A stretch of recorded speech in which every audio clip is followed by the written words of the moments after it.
Kantaro, thank you so much for opening the Zoom room. Hi, Ziad. Hi, David. Hey, Ben and Mar and Moshe.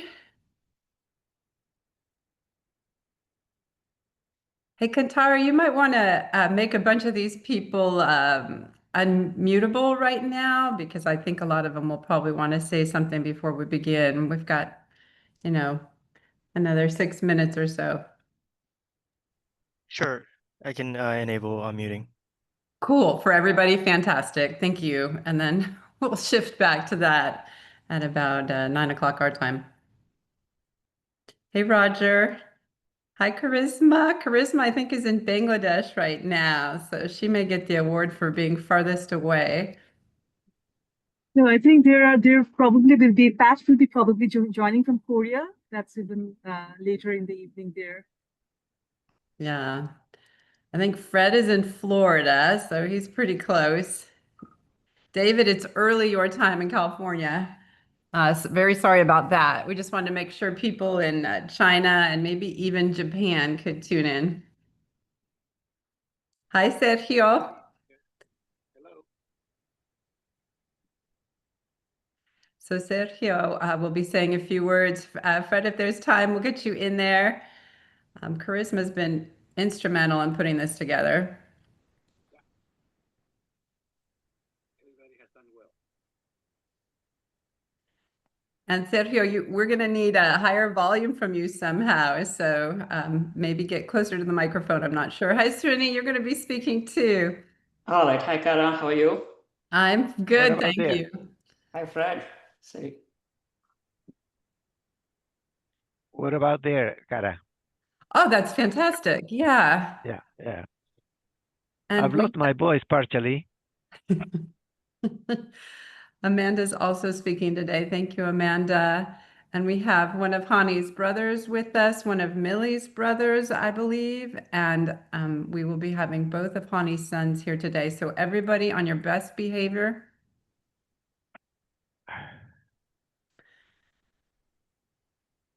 Oh, it looks like we have both of Hani's brothers here today. That is so wonderful. I'm so sorry I haven't met you guys. I'm here in Austin. Please let me know when you're anywhere near Austin. And of course, Ziad and Amin, you guys are staying here at my house. If you want to. We have a dog and a pool right now, so see how long those things last. Oh, you can hear the dog. I put a bark collar on the dog. Come here, Cooper. Do you want to say hi to Ziad and Amin? Come here. Okay, let's see if we can get Cooper in this. No, wait. Oh, no, no more barking. Okay, I'm having a hard time seeing myself, but let's see. Cooper. Cooper? Okay, this is Cooper. Has anybody met Cooper before besides Kantaro? I hope you can see him. Yeah. Okay, no more barking. He's wearing this little bark collar, but let's see. It better, yeah, I hope it works. So you are taping this meeting. Yes, yes. It should maybe Kantaro hasn't already started the record button, but he can do that now because it's easy to cut this early content. It's recording right now. Great. So I'm going to be politically correct.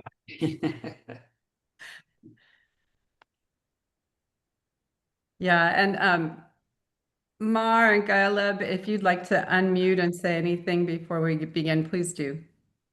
Same for you, Ziad. Good morning. How are you doing, Kara? I am fine. It's busy time right now with these 2 days, and we're so glad we've got this hour to ourselves to focus on Hani, an extraordinary man. Yeah, absolutely. I've only met him once, but definitely. And I've enjoyed the conference so far, the few bits and pieces I was able to attend. Well done. Thank you. Good morning, Cora.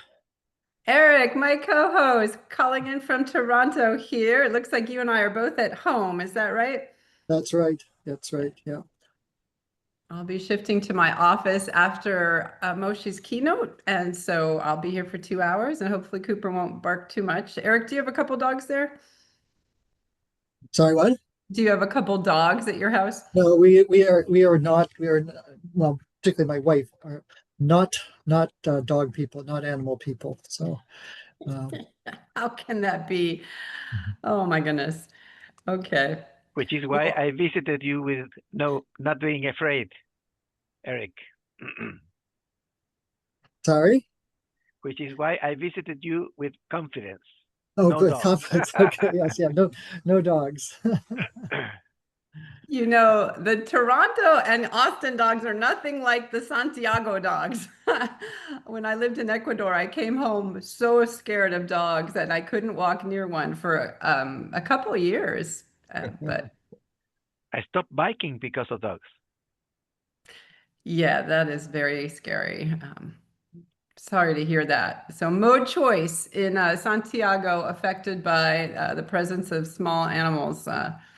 I think Kentaro hurt his wrist or fallen off because a dog darted out at him on the trail that Hani loved to walk. So I've been walking that trail a lot with my dog and thinking of Hani. Hopefully you guys can see my slide here. Worse than Yes. Yes. crossing Yes. Yes. We a see the tramp slide. dog, worse than crossing a tramp dog is to find the dog without the leash and the owner. That is the worst situation. Yeah, And that happens often here in Santiago. right, right. Yeah.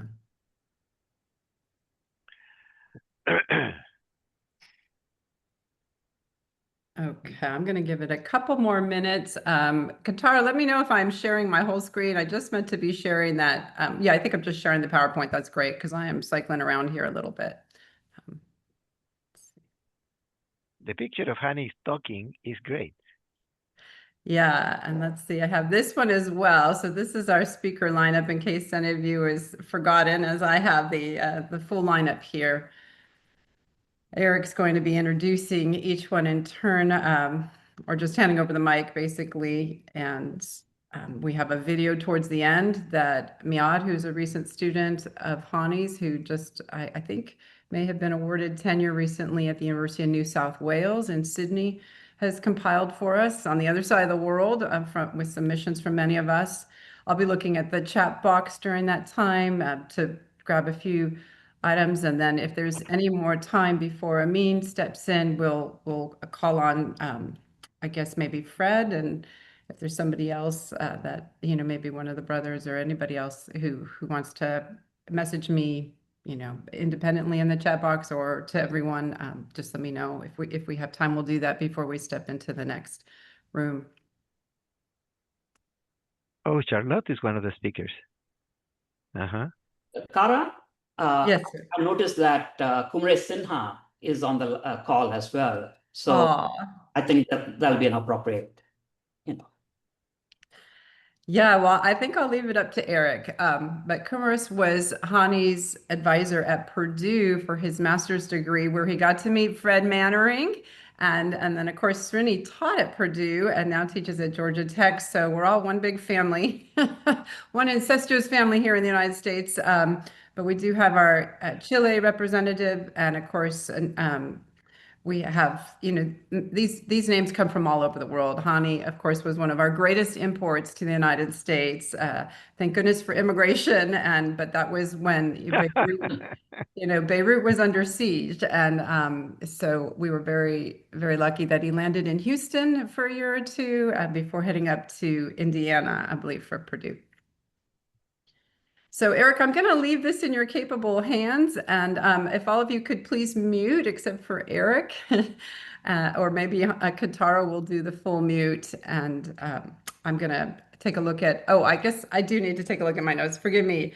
I did want to mention Hani Mahmassani taught here at the University of Texas for 20 years. So I got to meet him when I was being hired, and that, changed the course of my life. I had not had a mentor until that time. So Hani, just filled that void immediately, as he has for so many people that are going to be in the Zoom room here with us today.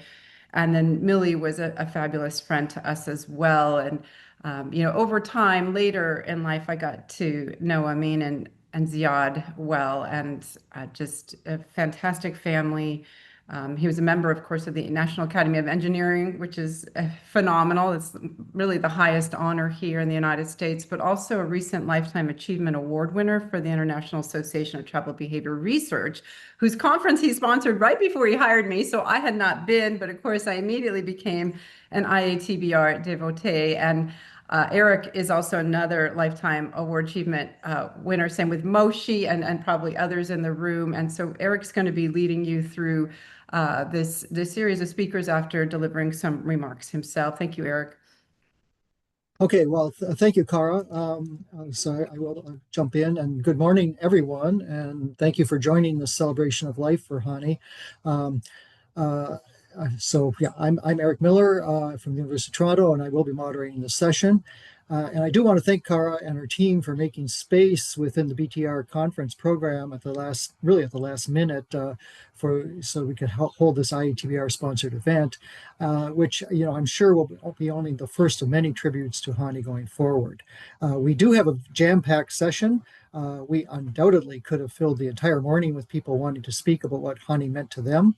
But with only an hour, we have tried to be good transportation researchers and provide a representative sample of brief comments from colleagues, former classmates, and most importantly, I believe, former students. Before calling on our first speaker, I would like to say a few words on behalf of myself about Hani. We just missed being classmates at MIT. I was heading out the door in August 1978 as he was arriving in September. I actually don't remember when we first met, but I'm sure it was very early on at TRB or some other conference. Like everyone else here, I have so many fond memories of time spent together. One of the most memorable is from the conference Cara just mentioned, the 1997 IATBR conference that he hosted in Austin. And on the Monday night of the conference, he took a bunch of us, Tom Golub, David Hencher, Ryuichi Kitamura, myself, to Antone's nightclub to share with us his passion for the blues. It was an unforgettable evening of music and camaraderie. As an academic, Hani stood above the crowd. I really can't think of anyone in our field who engaged with such depth across such a broad range of topics, from his beloved traffic flow theory to activity-based travel demand and everything in between, passenger and freight. To hear Hani speak was always an inspiration. He was so insightful, so original, so able to get to the heart of the matter. His recent IATBR Lifetime Achievement Award lecture, which he finally had a chance to give a few months ago, is a prime example of this. It was a tour de force, and it will stand as a prime example of his legacy to the field. But over and above his brilliance was the sheer joy that he brought to both his personal and professional life. The enthusiasm and energy that infused his every action was truly remarkable. He lived his life with optimism and unabashed gusto.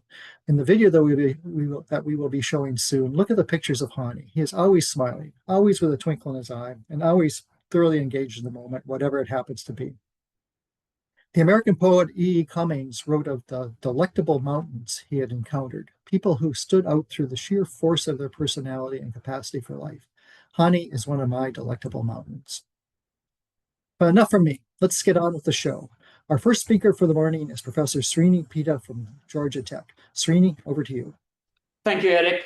My name is Srinivas Pita. I belong to the cohort of Hani's PhD students who started in the first decade of his career. This categorization is necessary as a served advisor to about 75 doctoral students and as many master's students. It illustrates his astonishing impact as a mentor. My bond with Hani spans 36 years. I was doing my master's at Caltech and wanted to shift to transportation engineering. A friend in the transportation industry said that there was this exciting young researcher named Hani Mahmassani at the University of Texas, Austin. I wrote a nearly 4-page handwritten letter to Hani explaining why I wanted to move from Caltech. Imagine my shock when I received a nearly 3-page, single-spaced typed letter from him in response. I thought, who does these things? And marveled at the level of commitment he showed to someone inquiring about graduate studies. As I was to realize later, this was quintessentially Hani. Then began a journey of learning and discovery. UT Austin at that time was fortunate to have Bob Herman, widely known as the father of transportation science. He was a wonderful mentor to Hani and a collaborator in the transportation science domain. Hence, Hani's early work was rooted in traffic flow, network flow, and simulation modeling, which over time led to his transformative impact on transportation science. In addition, he had noted the linkages between demand, traveler behavior, and route choice Overall, he recognized that a systems perspective was essential to understanding and managing traffic conditions. Hence, it's not surprising to note how impactful Hani was for multiple communities such as Informs, IATBR, ISTTT, TRB, IEEE, Tristan, etc., and why that is an important aspect of his legacy. During this period, he unknowingly morphed into my role model. There are those rare individuals who, by example and through their actions, serve to exemplify the best of human values. Hani did that day in and day out without really calling attention. He had an exemplary work ethic. He would come back to his office around 8 p.m. in the evening and stay and work until 2 to 3 in the morning. I realized that this evening and late night period was a goldmine for uninterrupted work and coded my several thousand lines of PhD code during this period. I actually used to compete with him as to who would leave later, him or me. Of course, he wasn't aware of that. It shaped my work ethic that continued over time. I also recollect him saying once, I told Millie, that's Hani's wife, that it's either better pay in the private sector or this, and I choose to be an academic. This is a defining characteristic of Hani.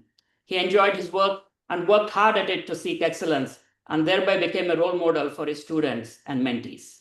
I moved to Purdue University after my PhD. I recollect events from the summer of 2007 when he had just moved to Northwestern.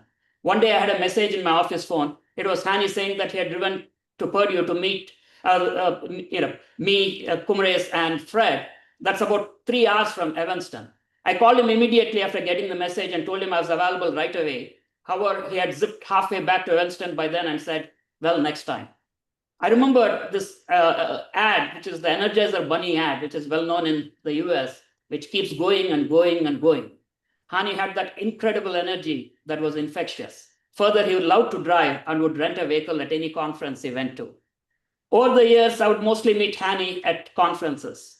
At all times, I was blessed with his affectionate smile and hug, and we would catch up a bit. With the fog of time, memories have become hazy, but what has remained constant is the sense of gratitude and admiration that I universally noted when I shared his passing with colleagues across the world. Everyone had either a story to tell of what Hani meant to them personally or to the broader transportation community. While Hani is not physically present today, his legacy will continue to live and inspire through the achievements of his students and his non-student mentees, through the substantial positive impacts he had on a multitude of research communities and colleagues, and most importantly, through the many lives he touched because he always selflessly put up his hand in service of the profession he so dearly loved. I will let others share what a rock star Hani was in the transportation and logistics community. To me, he has been and will always remain as my role model, mentor, and friend. His heart was always in the right place. I just wish it continued to beat a little longer. Perhaps the best tribute I can pay Hani is squeezing 7 minutes of content into this 4-minute tribute. Those who knew Hani well will appreciate this, and I suspect so would Hani, for I did a Hani on Hani. Thank you. Thank you, Srini. Our next speaker is Professor Sergio Heredias from the University of Chile, Santiago. Sergio, over to you. Thank you, Eric. Are you listening to me? Yes, we can hear you. Yes. Yeah. Good morning or whatever to all.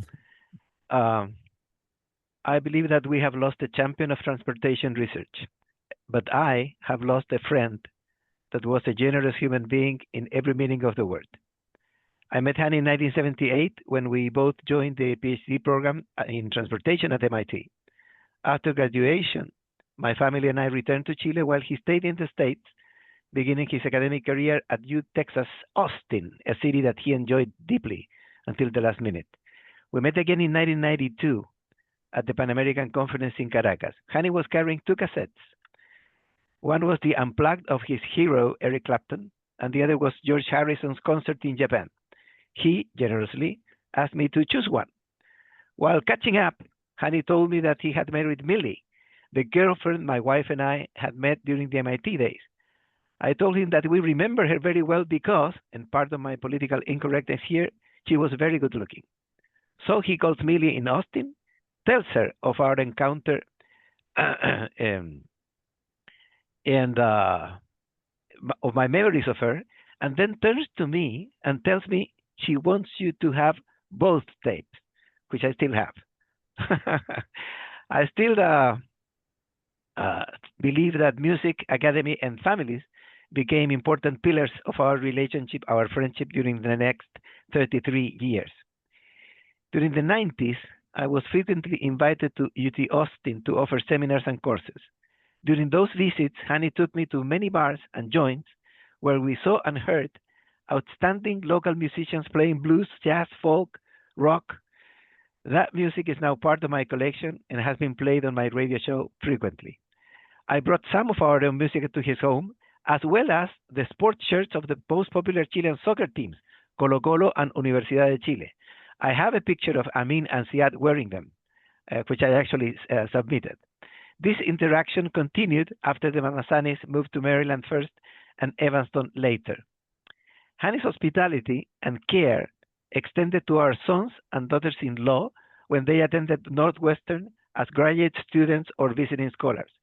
Hani, for instance, always said that it was Millie's chicken soup and not the antibiotics that helped our youngest son recover from pneumonia when he was alone there. Hani visited Chile in various occasions, invited by our institute or by the Time Use Observatory, as some of you.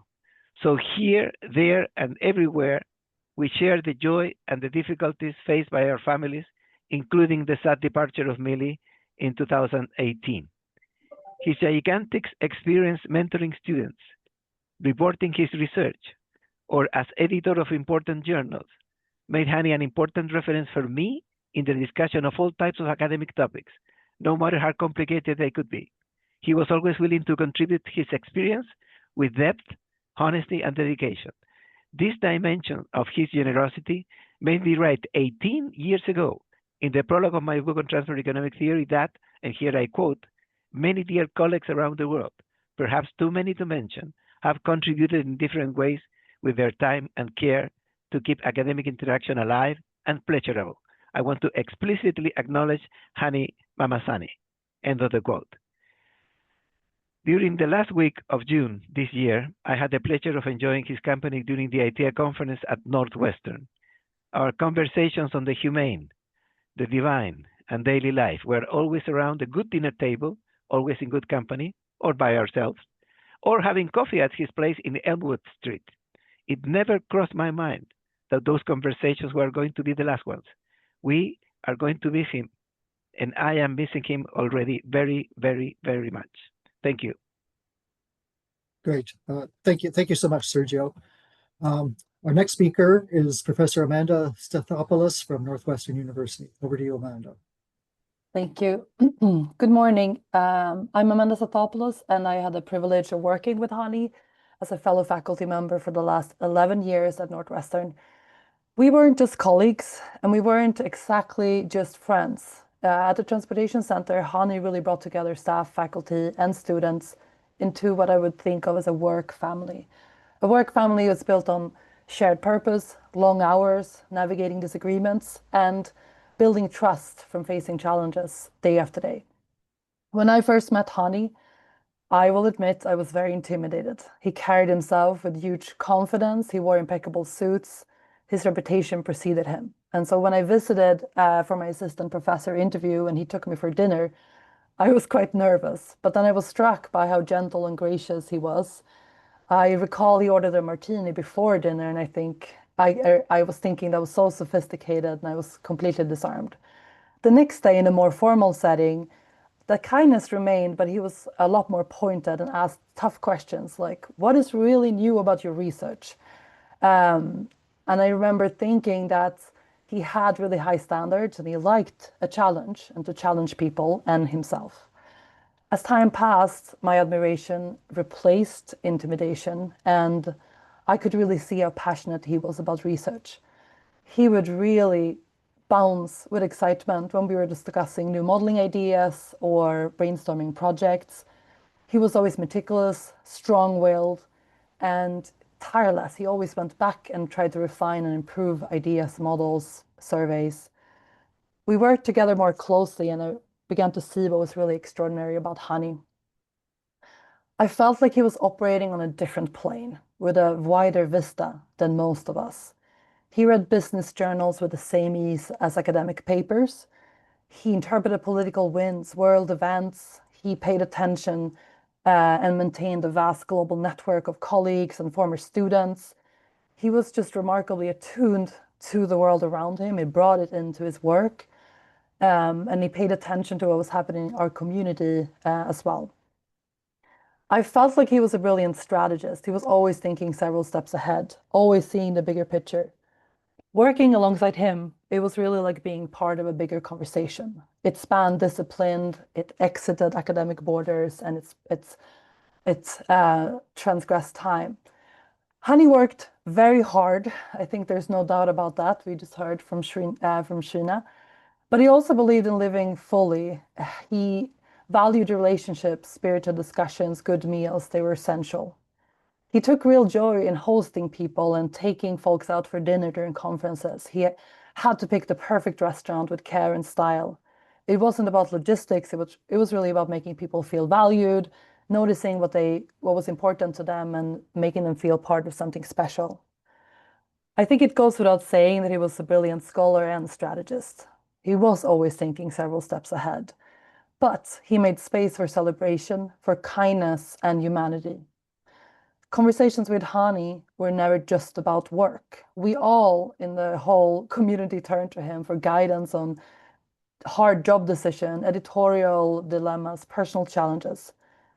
Even during his hospitalization in Vienna last year, this tough time, he ended up asking me about my family's health. So that moment really stayed with me. It was a reminder that he really cared about those around him. This is what we had with Hani, a work family that was grounded in this trust and purpose and respect. And I thank his actual family for lending him to us, his sons and his brothers. He understood that success wasn't just about outcomes, faculty jobs, awards, but about relationships. His legacy lives with us in Northwestern, in the students he mentored and inspired, and in the values he modeled. So thank you. Great. Thank you, Amanda. Next up is Professor Jay Krishna from UC Irvine. Jay, over to you. Thank you, Eric, and thank you, Kara and Eric, both of you for asking me to speak. I'm Jay Jayakrishnan, professor at UC Irvine Civil Engineering. Many of you would know me. I was among Hani's first 5 or 10 students that he advised out of nearly 80 PhD students that he has had. I was his first student from India. Srini said so much of what I wanted to say. We both were at UT Austin at the same time, and so it made it a little easier for me. I'll speak a few more of anecdotes. So I was his first Indian student, and I had actually written to him very many times through regular mail at that time. And he later told me I was not a great student at IIT Madras. I was, among the upper students, but not the best student out there or anything. Chandra was, by the way. So when I got there later, he actually told me that he admitted me mostly because he liked the creative bullshit that I used to give him. That was exactly the word. And it told me something. He always welcomed creativity in research, and we sort of thought in very similar ways. When I told him that I was doing transportation research because I couldn't find anything interesting to do in structural engineering, he totally liked it, and Srini also had the same sort of reaction from him. And he used to write 4-page letters back to us those days. It was just incredible.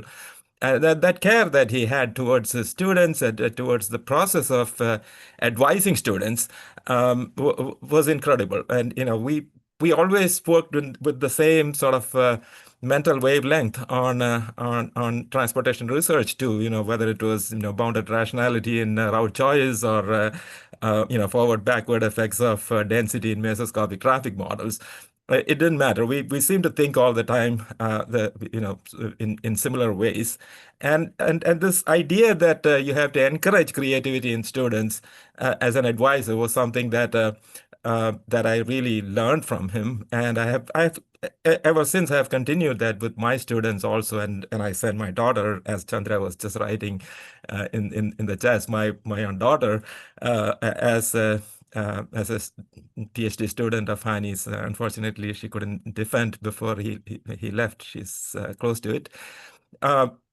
And the one reason why I wanted to mention that was to talk about how much care Hani had to his students and pretty much anybody that he came across.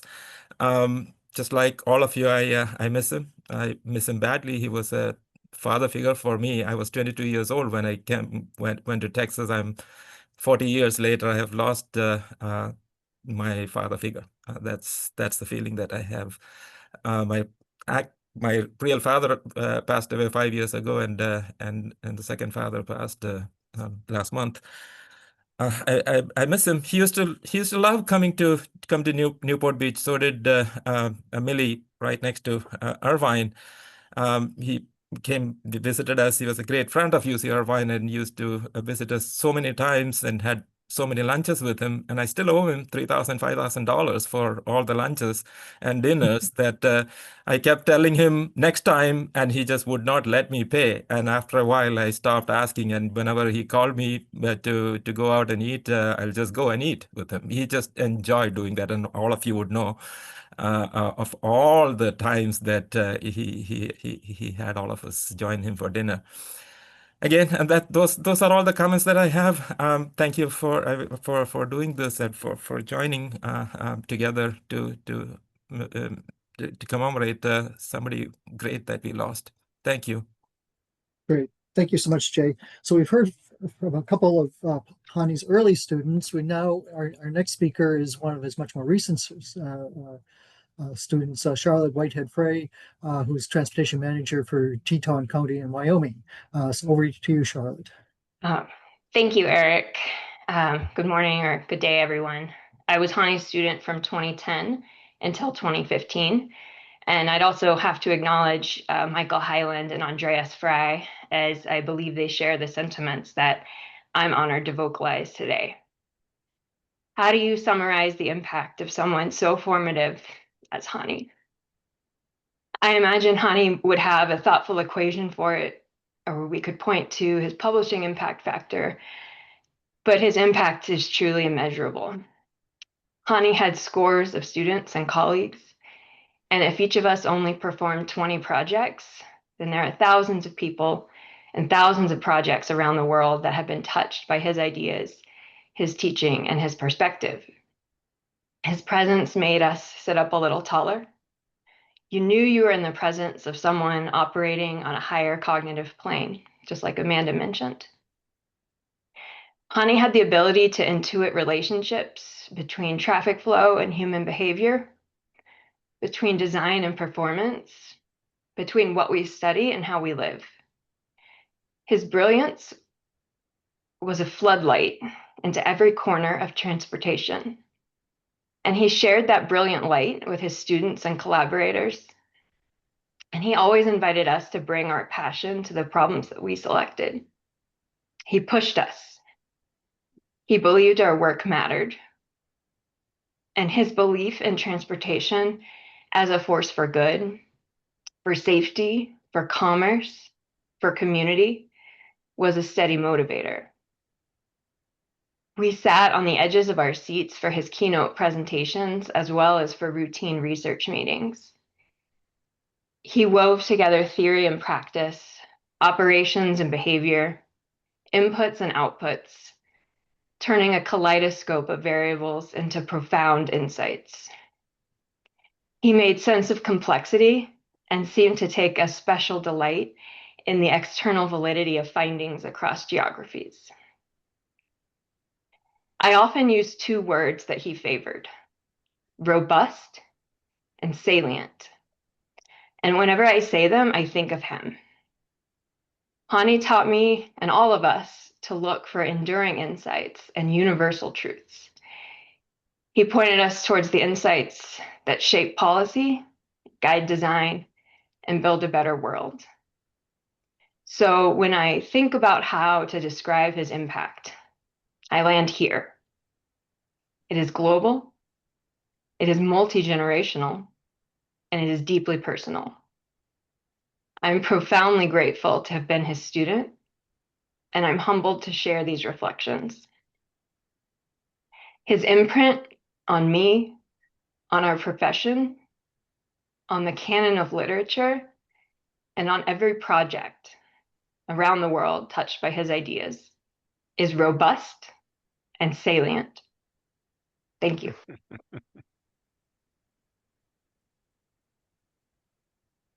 Thank you, Charlotte. And now our next speaker needs no introduction to this audience. It's Professor Moshe Ben-Akiva from MIT. Welcome, Moshe. Yeah, thank you. And thanks for inviting me. Hani did his PhD in transportation systems at MIT, as I've had also done a decade earlier. At MIT, while Hani was a doctoral student, I was a professor, a very young professor. But it was during a period when I was mostly visiting and working away from MIT. So I didn't really get to know him until later, when he was already a professor at the University of Texas. I found out how good and how innovative he was as a researcher, and how likable and interesting he was as a person. In getting to know him, I began to realize how similar we were and how much we had in common. We clearly had the same professional interests, gravitating to similar research topics and projects, which led us to be both competitors and collaborators over the years. We competed in the early 1990s when the US DOT initiated a program to develop capabilities for offline and online traffic estimation and prediction. The DOT selected two teams, Hani team and my team, that respectively developed the DynaSmart and DynaMeet systems. A few years later, by the mid-1990s, we began to collaborate on a continuing education course on the same topic. In recent years, Hani lectures in that course were always rated the highest by the students in their course evaluations. You'll see a picture later where of the three principal lecturer, Enyo Kasheta, Hani, Mahmassani, and myself, celebrating 20 years for the course initiation. We also had in common our Middle Eastern backgrounds. We had similar taste in good food and wine, but Hani had much better knowledge about these things than I did. And I learned a lot from him. I remember Hani telling me, when you go to a steakhouse, always ask if they have filet mignon on the bone. And if they do, order it. I still follow his advice anytime I go to a steakhouse. It is not cheap, but worth every penny. We also had some similar physical characteristics, most notably being fully covered by body hair. One afternoon, during a conference we were attending, Hani and I took a walk together on a beach near Barcelona. The weather was hot and sunny, so we decided we would take off our shirts. I will never forget the looks we got from beachgoers, wondering what two apes were doing walking down the beach where the other men had little or no body hair. Another walk on the beach with Hani that I remember was in Phuket, Thailand, when Hani asked me what I thought about the possibility of him moving to Northwestern. He would be assuming the chair previously held by Marvin Manheim, who pioneered the transportation systems analysis field. Marvin was also my mentor and dear friend. It seems fitting that Hani, who was such an innovative, forward-looking, forward-thinking transportation researcher, assumed the chair that Marvin had held. It was a pleasure for me to see how successful Hani was there. One of the things Marvin advised me when he found out his illness was terminal was to live life to the fullest, which is what he had done. Like Marvin, Hani was an urbane, sophisticated gentleman who also lived life to the fullest. I will greatly miss him as a colleague and a friend. Thank you. Great. Thank you so much, Moshe. So amazingly, we are ahead of schedule here. So we're going to try freelancing a little bit. I note that Professor Kumara Sinha is from Purdue is online. Professor Sinha, would you be willing to off the cuff to say a few words, 2-3 minutes perhaps? Apologies. Yeah, well, I had known Hani for 50 years, and we remained friends. And I thought Hani worked too hard, too hard. And I remember last 50 years I've been telling him, don't work so hard. But he always worked hard, and not only hard, he worked very well. He did many things with me, and like everybody else, I have fond memories. And he kept in touch with me all these years. And every time he got some kind of accolades or any kind of recognition, he would let me know that has happened. And I always told anybody who wanted to hear that Hani was a towering figure. And it's still very hard for me to reconcile to the idea Hani is no more. So thank you for letting me say a few words.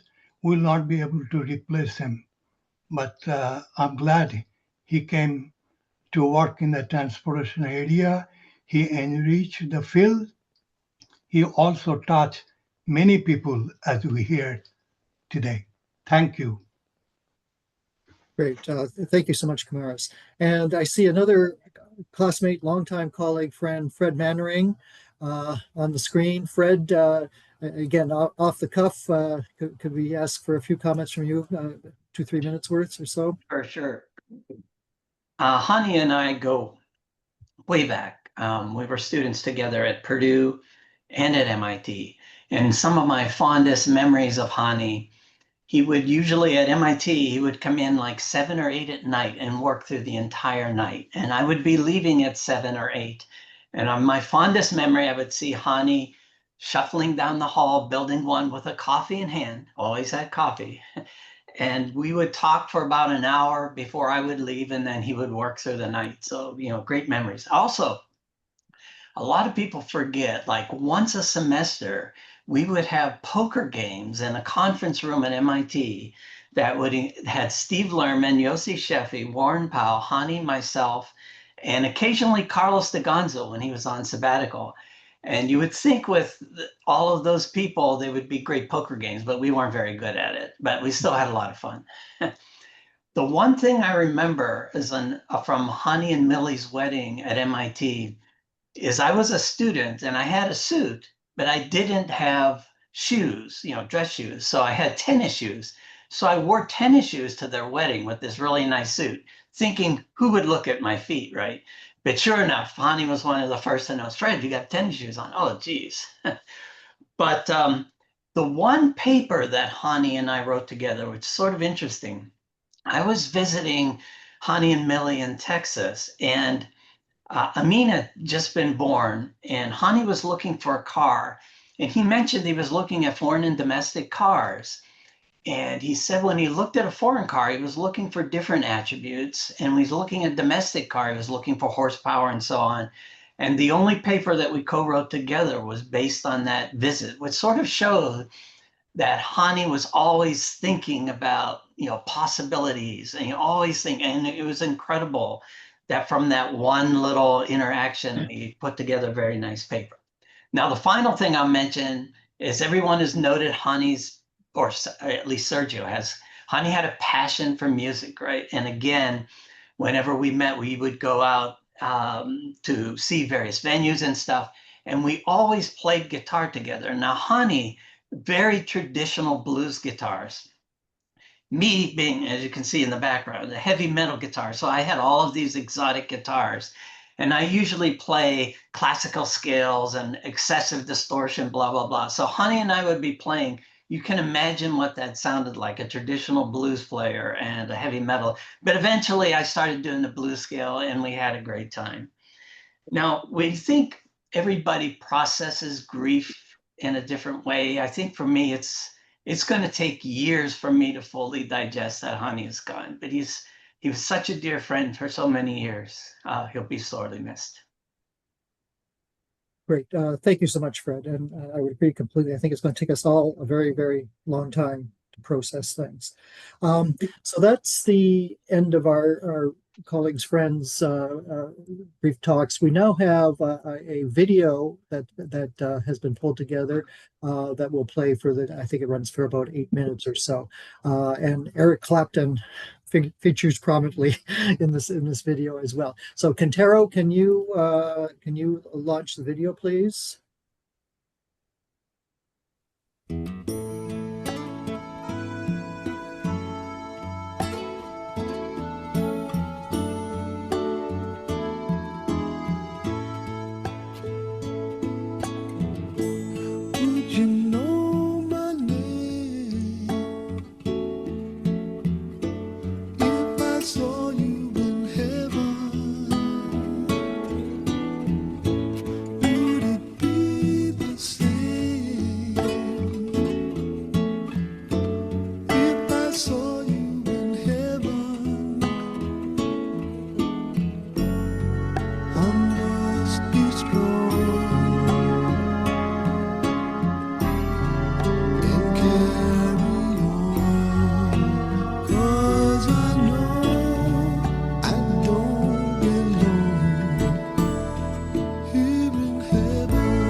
Okay, just maybe a moment just to collect it.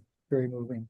I'm now going to turn the mic back to Kara, who has been monitoring the chat, and see whether she has any highlights she'd like to pull out, or comments, or perhaps even other people to call upon to make a comment or two. So, Kara, over to you.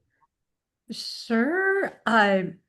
Let's see, Srini talked about the conferences. Hani was a member of so many different groups. So I really knew him through tribal behavior research, but other people through traffic science and Tristan, or maybe IEEE, and of course, Informs. He won the Robert Herman Prize. And the photo you see behind me is actually the department back in 1986. So 4 years after after Hani arrived at UT Austin, we had only men. And just see if you can guess which one is Hani.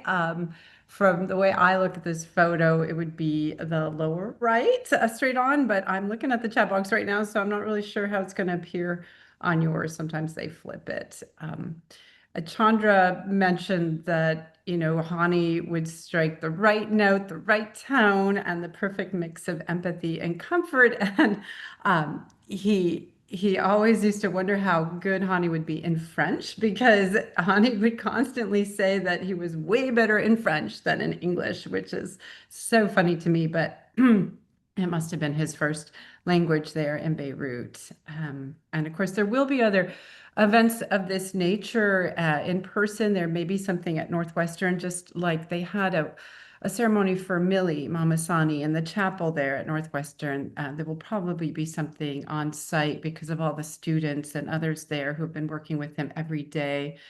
And IATBR in 2027, December of 2027, will be at University of Sydney and University of New South Wales, both in Sydney, of course. And so we will be there and have a special session, and maybe, just papers and presentations devoted to work that he had, started, and his students have been working on around the world now.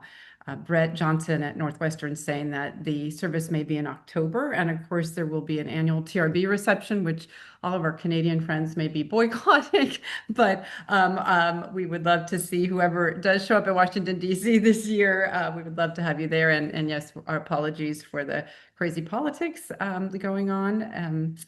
And let's see, Song Jiao mentions that the Zephyr Foundation will honor his legacy also at their upcoming MOMO conference. Elise Miller Hooks and so many others. Kai Oxhausen, another Lifetime Achievement Award winner by IATBR, is here. I don't know if we have time to hand the microphone to somebody who raises their hand. Eric, you can make that decision. I'm not really watching the clock here, but we will get to hear from Amin, of course. And if anybody else wishes to speak, including other brothers or family members, please raise your hand, and Eric may be able to call on you. Yeah. So again, amazingly, we are ahead of schedule with professors talking. It's impossible to keep them on time, and I commend everybody for their discipline. So we actually do have a few minutes. And so if Kai is here and wanted to speak again, just very briefly, that would be great. Yes, I could, if I may. Thank you for inviting me. It was a very moving hour, and I can't really add anything of importance because while I've always enjoyed Hani's company, I never had the privilege to work with him. And so I've only seen him as an enormously productive, motivating colleagues at events all around the world. And clearly, the double ITB Lifetime Achievement Award was particularly memorable as a first sign of his later illness showed up on the next day. I was really happy to see him recover, and it's a real shock that we lost him. And I can only say we lost a great one. Great. Thanks, Kai. Yossi, dear friend, you have your hand up. Can't hear you. So you cannot read lips. Yes, Okay. yeah. Oh, now we can hear you. you know, we all talked about the academic powers and, you know, the community build. We actually were close to Hani and even closer to Millie, and we were there in the memoriam for Millie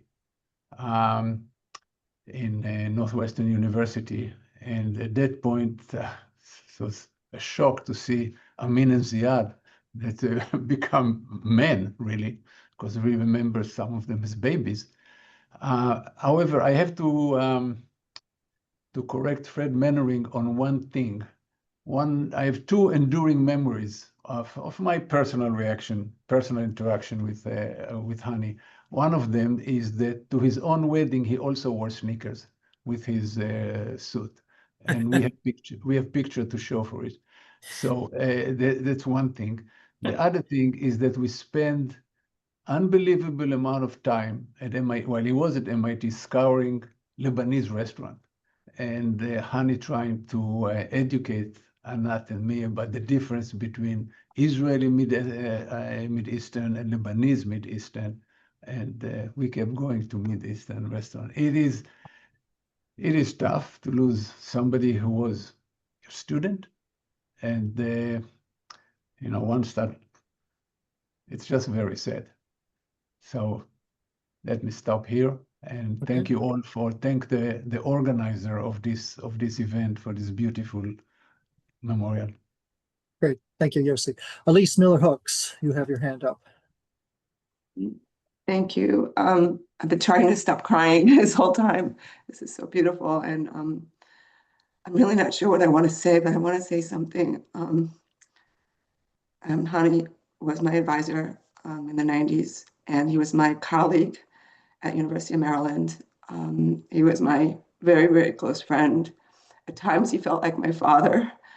At times he, you know, you couldn't understand what he was to you. He was your best friend sometimes. He was a role model. He was somebody you tried to live up to, which is really, really hard to do. And I feel such a deep loss for the community. I worry for our community because somehow he brought us together and made us stronger. And I don't know how one person could do that, but he did that. And I don't want us to lose that. And I'm kind of mad at him because I hear that in the last couple months, he was back at it, traveling the world again, doing everything again. And I just wish this wasn't true. This was just a bad dream. But I'm really grateful for this huge community. You know, everyone is so awesome, and he helped build that, and I'm grateful for that. Thank you. Thank you, Elise. And we have time, I think, just to sneak in one last hand up. Jordan Sroor, sorry if I'm mangling your name, very briefly, like 1 minute, perhaps.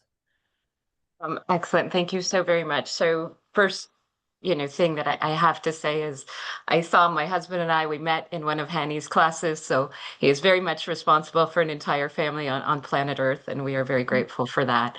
But there's so many great advices he gave. One of the last advices he gave when I became assistant provost at the Lebanese American University. So yeah, that's also interesting. I have the privilege of living in Hani's and working in Hani's homeland, which I never expected. But when I was nervous about taking on that large administrative role, he said to me, well, would you rather be the victim of your policies or somebody else's policies?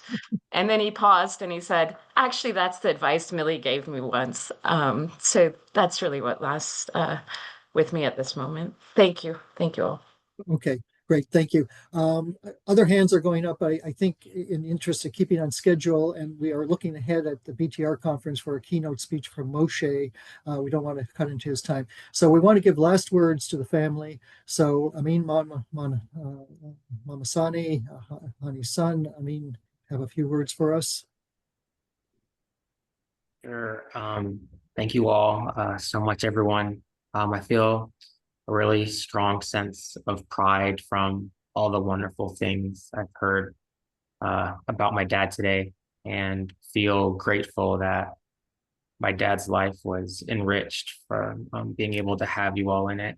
I won't be able to add a lot because the Hani you've all described is also same exact person to me as well.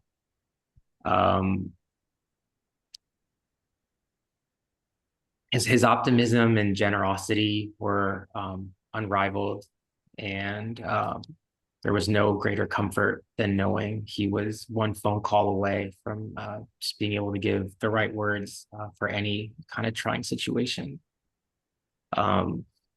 Even in recent years, we took some really special family trips together, and no, Austria doesn't count, but I've come to realize that just being in his presence was enough because it felt like wherever he was really just the place to be. And so yeah, Hani was larger than life, and yet like the loss that really hurts the most right now is really that humble and gentle human I saw just on the random evenings I spent at the house in Evanston when there was just takeout from Pita Inn on the counter and cable news on TV. And then you could follow like the sound of jazz upstairs to his office, and you would see him there, smile at you and just responding to emails. But also, if you waited long enough, he would start tabbing over to like just dumb little web games like Wordle and 2048 or like Sudokus. And that's really like the Hani that I feel like I can relate to the most and that I'll really truly long to have back. So thank you all again. Great. Thank you so much, Amin. So we are pretty much at the hour. I think maybe we will wrap it up here so that the conference can get on. Again, thank you so much to Cara and her team and BTR for making this space for all of us. Thank you to IATBR for sponsoring this. And as we said, there's undoubtedly going to be many more opportunities for us to remember and celebrate Hani. The IATBR Lifetime Achievement Award talk that we've mentioned several times. I think the link has been posted in the chat. So I think I'll leave everybody here and we can, spend a few quiet moments with our own thoughts about the Hani we knew and loved and will always cherish. Again, thank you so much for everybody for joining us today. Take care and have a good day. Thank you, Eric.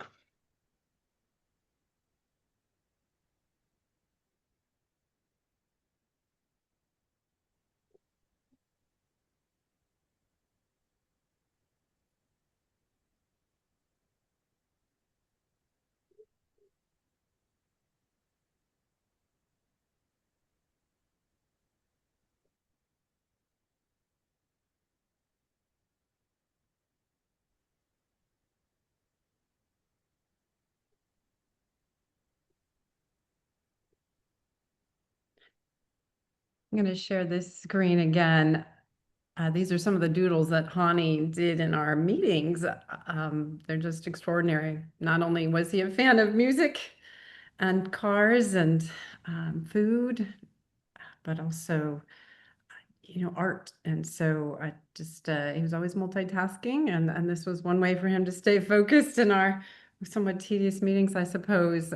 So I was lucky to grab those before they hit the wastebasket and then mount them. And I did get him to sort of sign them. So you can just see, a couple little initials down there. He, was embarrassed to sign something that he thought was so trivial, but I thought it was so brilliant and beautiful. And these hang on my wall. And if anybody needs some copies, let me know. And of course, Ziad and Amin, if you want the real wall hangings, let me know. I think, those are something I would be able to hand off to you, and you'll be able to carry on the tradition of enjoying your father's art.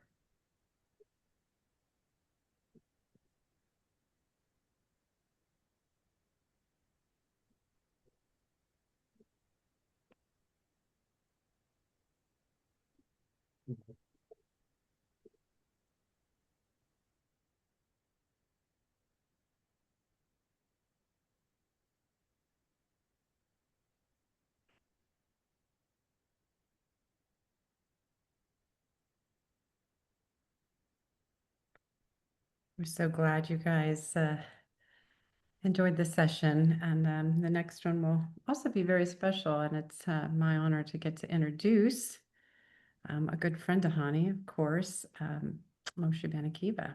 So I should probably replace the background here of my slide, but Robert Herman is here in this background as well, in case you want to see him. He if you pin me, I guess you can override Kantaro's use of the screen. But Kantaro, feel free to go ahead and bring that screen back up for us.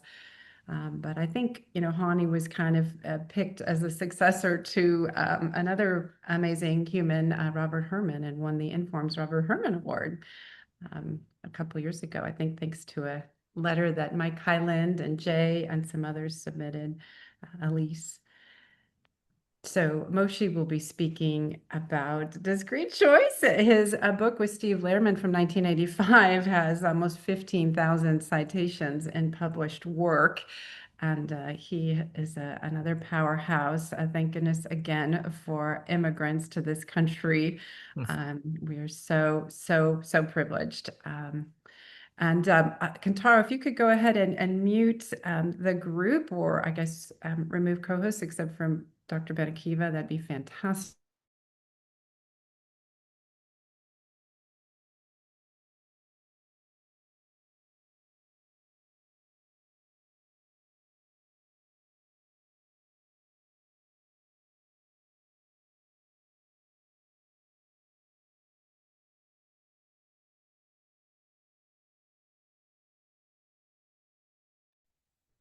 Okay, sorry, I muted you.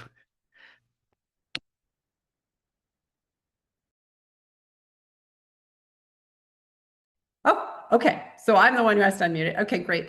In any case, his bachelor's degree is from the Technion in Israel, and 1968, PhD in MIT in 1973, where he began teaching, but apparently I didn't get to know Hani that well because he was traveling a lot, and he's been a faculty member there for the past 52 years. I think Yossi Sheffi, who may still be in the room, also for much of that time.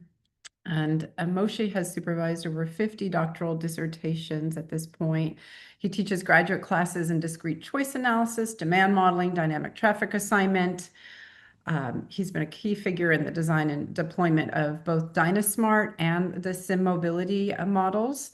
And of course, leading the way in sort of adapting some of these discrete choice models with the new technologies and capabilities that we have thanks to machine learning. Moshe, we are seeing the presenter view, so we can see your next slide on this view. I don't know if you can Alt-Tab or, Shift F7 or something to a different view. Kantaro may have some thoughts on that. Okay, I was muted until now, so screen share again.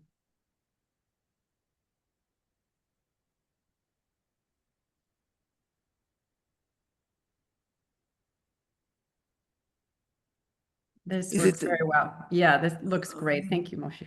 Okay. So am I on? Yes, sir. Okay. Well, thank you, Kara. My topic is, as Kara said, is on discrete choice. And I'll give you a quick overview of discrete choice and what this talk is all about. Then I'll present the framework. The talk is about making discrete choice more data-driven. I'm losing my voice. Sorry. And so I present a framework on how I think it should be done. And okay, I'm not on video, actually. Okay, now you can also see me. So I'll present a framework and then have essentially 3 examples, applications of that framework. And again, it's a framework to make discrete choice more data-driven.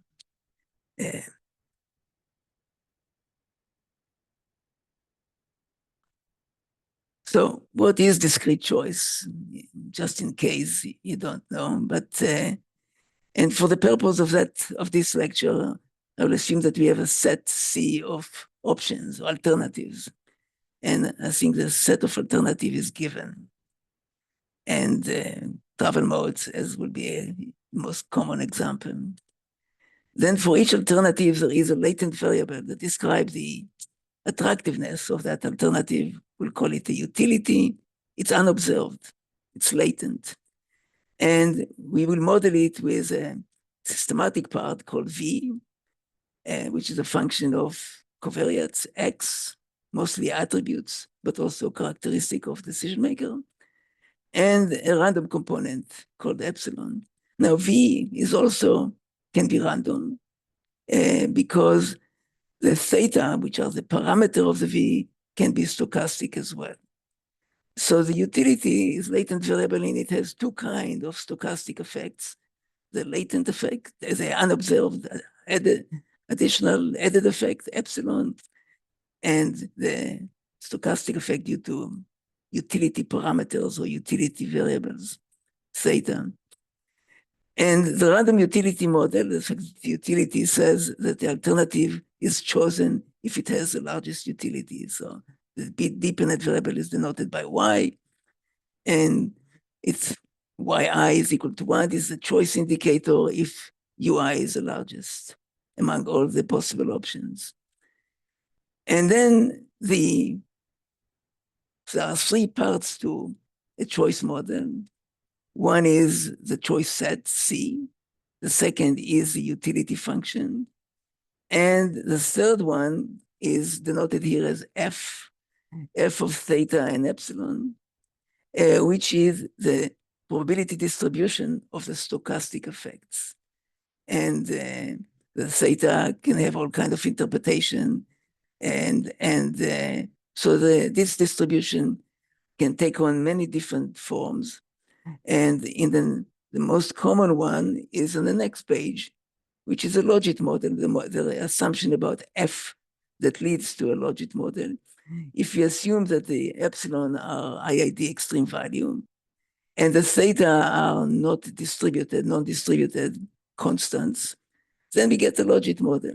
So that's the simplest assumption about F that leads to a logit model. Then we need to make assumptions about V. And typically V is assumed, at least as a starting point, to be linear in parameters, like in the example shown here. But there are many other possible assumptions about F that are possible and have been made. Another common model is called nested logit, based on another assumption about F.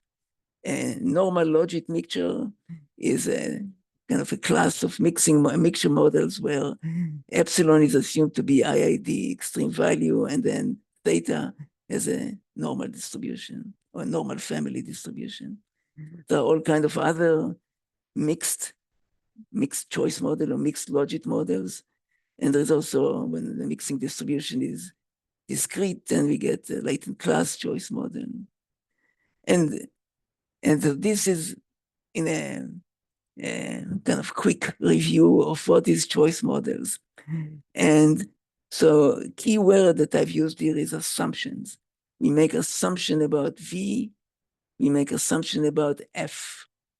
And wouldn't it be better if we can relax some of these assumptions? Some of these assumptions, like the logit model assumption that I just presented, are very strong.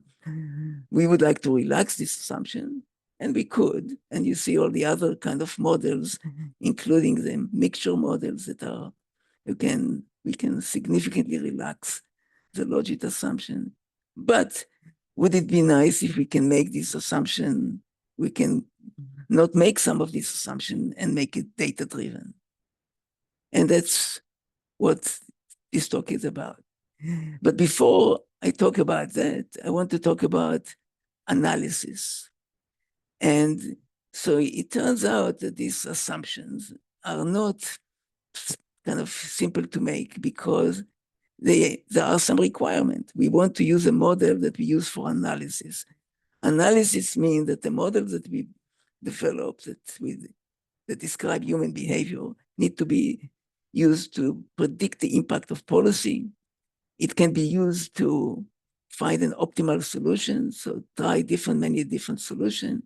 It can be used also for evaluation, or in general, we want to use it to answer questions of what will happen if.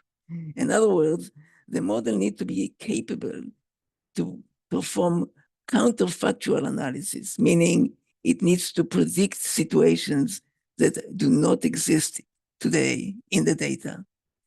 And so in order to make sure that we predict it in a way that makes sense, that we can use for optimization, the model should be credible.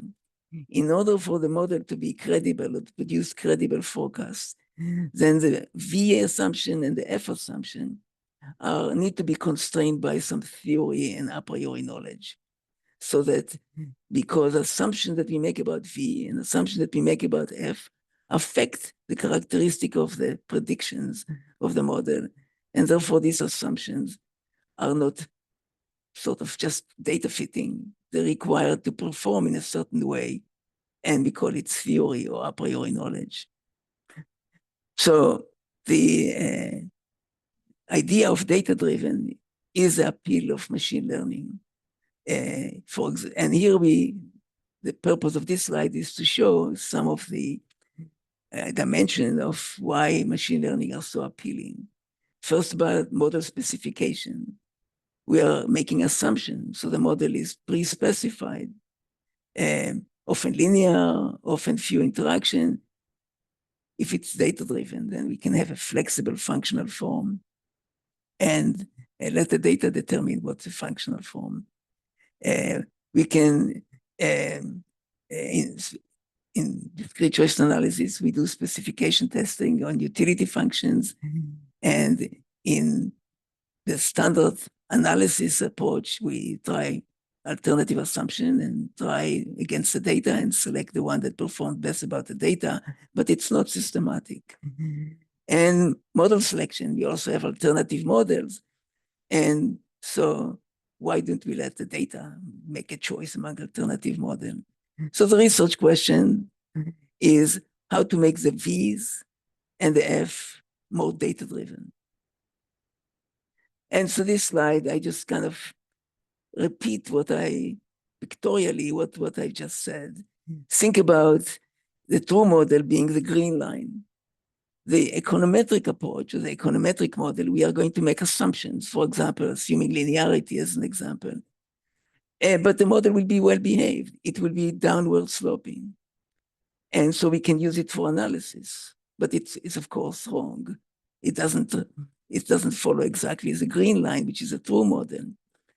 The empirical fit, on the other hand, if we emphasize fit and select the model that best fit the data, we may get the red line. And the red line, of course, cannot be used for analysis because it's not downward sloping everywhere. Now, you can say, well, if I have big data, I have a lot of data, then this is not going to happen. No, that's not true. It can happen. It can happen because even big data has situations or areas where it is thin. So thin data is usually the problem. Even data that we design, like stated preference data, has some areas where it tends to be thin. So that's a typical effect that happens, typical consequence of thin data, that you get counterintuitive behavior for the fitted model. So that's why we cannot rely exclusively on fit. We have to rely on some theory as well as data. So in this lecture, what I'll talk about, I'll present a framework to bring in data-driven flexibility to discrete choice analysis. And why? Because we would like to make it a choice of specification and a more systematic, and to make it more credible. And so the way we are going to do it is we're going to start with discrete choice. It's a theory-based discrete choice. We're not going to start with some perfectly data-driven machine learning approach. We're going to start with theory-based discrete choice. And then we're going to widen the normal scope of inference to include specification and model choice. So the data-driven flexibility will be constrained by theory to maintain trust, and validated through hypothesis testing, of course, as usual, to maintain credibility. So that's the introduction to the framework. As I said, we start with a theory-based model.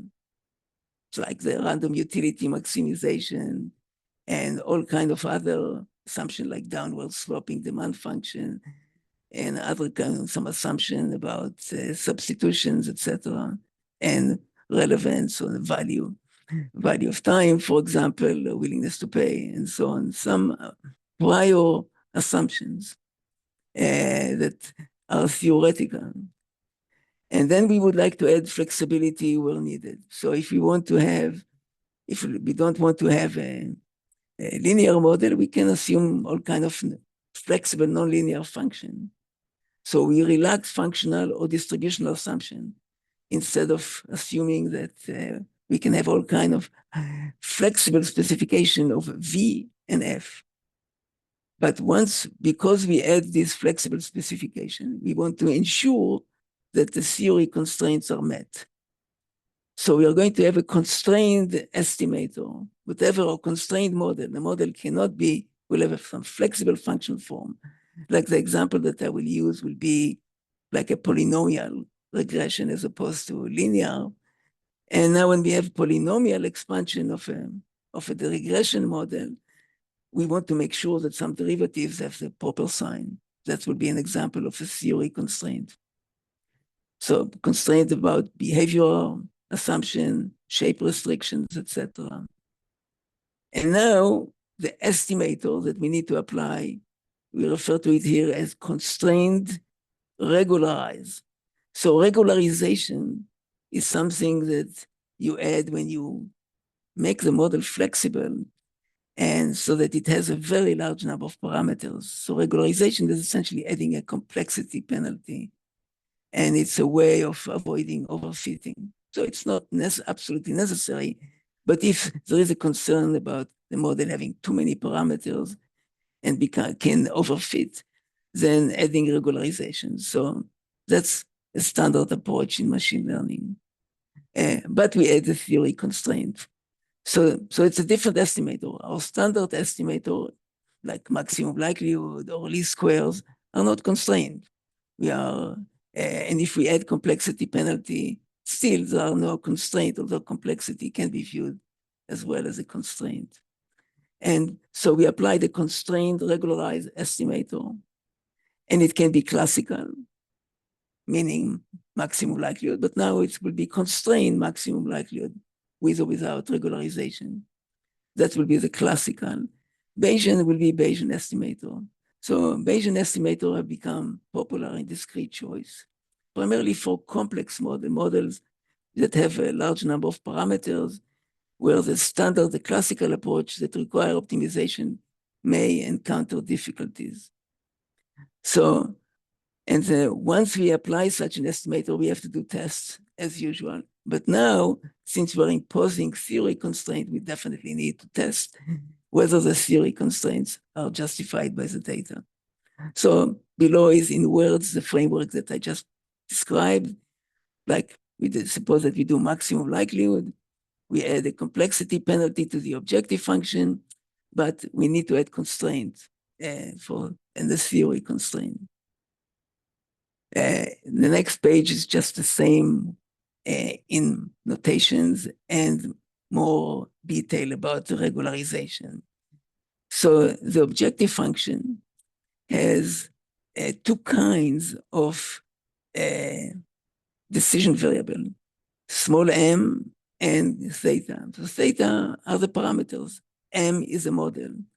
So we can have different models, like different nesting structure, for example, will be different model. Different degree of a polynomial is a different model. So it's discrete. So as I said, we're adding to the scope of the modeling problem, the selection of a model.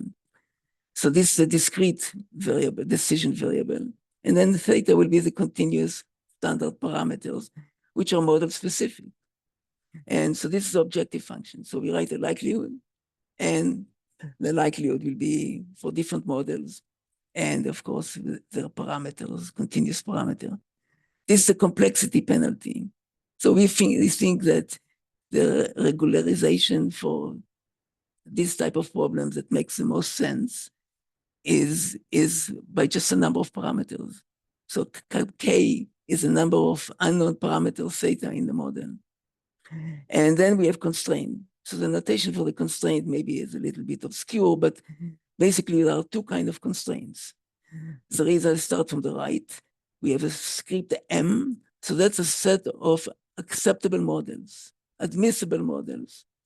And then S here is a set of admissible parameters. So for example, for a given model M, say a particular polynomial degree or a particular nested logit model, for example, theta will be the continuous parameters. And there are restrictions on it. We want, say, a negative sign on cost or positive sign on quality, etc. So this is a formulation that we are going to follow. But this is a classical estimator. And so here I have just example so that maybe the framework become a little bit more constrained and more evident is how do we impose this theory constraint? Because that's what's the most unique part of this framework. And so suppose that we have a regression. And instead of linear regression, we want to have a monotonic regression, but we want it to be a polynomial regression, but we want the function to be monotonic. So M, script M, is a set of all possible polynomial. So small m index the degree of the polynomial. And so, for example, for m equal to 3, we have a polynomial of degree 3 with 4 parameters, theta 0, etc. So k is equal to 4. Now, the theoretical constraint will be about the derivative. If x is, say, cost, travel cost, we want it to be the derivative to be negative, and the derivative is given here. It happens to be a parabola because m is equal to 3. And so the question is, what constraint or what condition must theta 1, theta 2, and theta be satisfied for this derivative, p prime, to be negative? And it's possible to find it. So that's an example here. I'm not going to go through the detail of this page. You all know about parabola. You know the parabola looks, look at the picture. So we want it to be the parabola to be concave, to have a maximum, and we want the maximum to be negative. In that case, we know that, so that's a constraint. So the constraint turns out to be some specific constraint on the value of theta. So it's a constrained polynomial of degree 3 that makes the derivative always negative. Nested logit model. Suppose that we are fitting a nested logit model. Script M here is a set of all possible nested specification, and there are many. Of course, it's not infinite, but it is a large number. And suppose that we trying to estimate the model below, right? Which we do sometimes estimate nested logit model that looks like that. In this model, there are 6 nests. So if you're focusing on nested logit model, the complexity is a number of nests. So the number of nests here is 6. And the parameters that are, we have the parameter of the utility function, but we have also the parameter of f, the distribution in this case, which are called the structural parameters in nested logit language. And so the theta here are the scale parameters of the logit model of the associated with the nodes. So each of these nodes is essentially a logit model with a scale parameter. The scale parameter is theta. The number of scale parameter depends on the number of nests. And what you see here are constraints on the number of scale parameter that are required in order to get the substitution pattern proper between between alternatives. We have here 8 alternatives. So the scale parameter of this model have to be increasing as we go down from the root of this particular tree. So this is reflected here. These are all like linear constraints. And so it's a set of linear constraints that define the set S if you estimate the nested logit model. So for a given nested logit model, for a given M, a particular nest, we have constraint on the theta. So what are the statistical properties? Now we have a new kind of estimator with theoretical constraint and maybe without regularization, adding theoretical constraint, it's still consistent, and there is an efficiency property that has been shown before. With regularization, it's more complicated, but the efficiency theorem is not a standard one. And with regularization, there is not even an efficiency theorem. So the practical implication that if you want to make such a model, it's data-driven, flexible, functional form with regularization, but adding theoretical constraint. And the practical implication is that you have to do some sort of resampling like bootstrapping in order to calculate standard error and perform hypothesis testing. So it's computationally complex because it is a nonlinear optimization problem. And now from a statistical point of view, we also have to perform resampling. So that's the penalty to pay for this framework, which seems to be the kind of the obvious thing to do. And so there are challenges that I already alluded to, the computational challenges. So there are theoretical constraints, maybe non-convex, as a set, as maybe non-convex. The set overall, the problem overall is non-convex because we have integer M. So L is jointly function of M and theta is a non-concave due to integer variables. Solution algorithms are non-standard and model-specific, i.e. tailored to specific model class. So that's the challenge, that's a problem. In general, there is no guarantee of global optimality. So what else can be done? So applying optimization, the classical approach, can be done, and I'll show you some examples where we have applied it, but it represents a significant challenge, especially for a large number of alternatives. But the alternative, another alternative estimator that I mentioned before is Bayesian estimation. And that's, I will, at one of the examples that I'll show you next, I will also show you a Bayesian estimator. So the Bayesian estimator does not need optimization. It needs a lot of iteration, like if you're familiar with MCMC, that I'll talk about in a moment. So that's conclude my discussion of the framework. Now we'll talk about the applications. And as I have 3 applications. The first application is to sparse covariance matrix in logit mixture. So people make a lot of assumptions about zeroing out some effect in a mixture model. So a mixture model that you find people reporting invariably have a lot of assumption about the sparsity of the matrix of variance covariances. Some covariances most covariances are usually set to 0. And the question is, can we make it data-driven? Second example will be about nested logit model.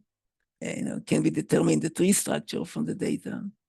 And finally, let's make instead of utility being linear, the parameters, can we make the utilities flexible, like in the polynomial example that I just described? So those are the 3 examples. Example 1 is we want to find out the specification of the covariance in the logit mixture model. So we have a logit model, and the parameter of that logit model, denoted here as beta, are normally distributed. It means some can be log normal, but the mixing distribution will be normal. And the objective is to learn sparse specification of the covariance matrix, omega, of the parameters. And it's of critical importance because the specification of this distribution has direct influence on policy sensitivity, about substitution effects, and so on. And so the question is, can we have a sparse matrix? The problem is that this omega can be a very large matrix. If you have a model with I don't know, 20 parameters, then omega is a 20 by 20 symmetric, but 20 by 20 matrix, symmetric matrix. So, well, which estimate can be set to 0? So the constraint that we are imposing here is that the matrix has to be block diagonal, meaning it makes no sense to have like random locations where covariances are set to 0. But if there is a block diagonal structure, then it's like in a nesting structure. It has meaning, it has behavioral meaning, and you expect a greater degree of substitution within a block. But this is a block of omega. It's not just a block diagonal structure of the epsilon distribution as in nested logic model. So each block represents an independent latent variable that induces correlation between distributed coefficients in its block. The algorithm that I'm going to show you now is, I'm not going to show the detailed algorithm for that. I should have mentioned in the beginning, you need to consult with Yusuf Abu Taleb's dissertation. It's on the first page. A classical estimator will be to find the best block diagonal specification for omega. And here are examples. If you have 3 distributed variable, this omega matrix is a 3 by 3, and we can have just 1 block, meaning no restriction, or we can have 3 blocks, which is like the most restrictive specification, where all the covariances are 0. But there are at least 2 or 3 other possibilities in this case of p equal to 2 blocks. And so clearly the model with 1 block in this case is unrestrictive, and the model with 3 blocks in this case is the most restrictive. And so more sparsity.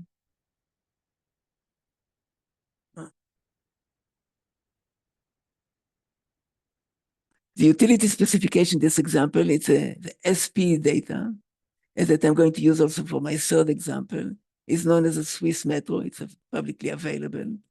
And we have a very simple model here. We assume that this utility, these utilities are known as money metric utilities, meaning that there is, in parentheses, there is a utility which is money metric.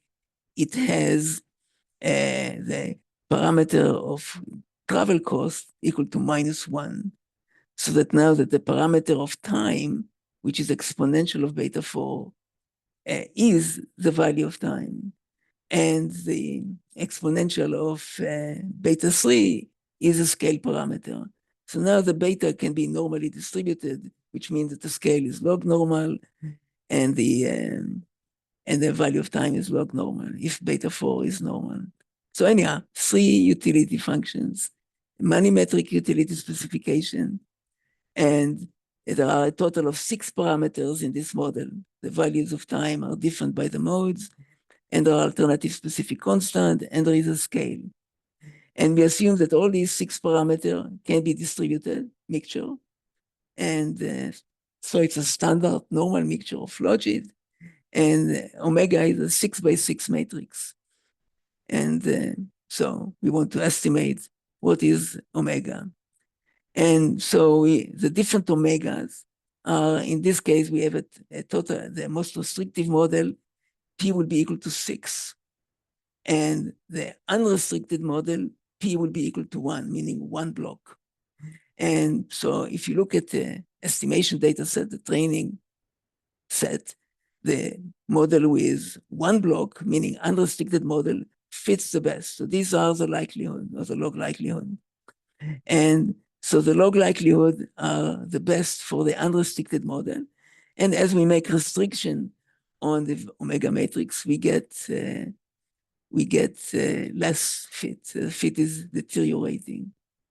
But then when we try the same on the validation data, if we have held out data, and we see, let's take this estimated model and apply them to another held out data set, that's the way to determine regularization.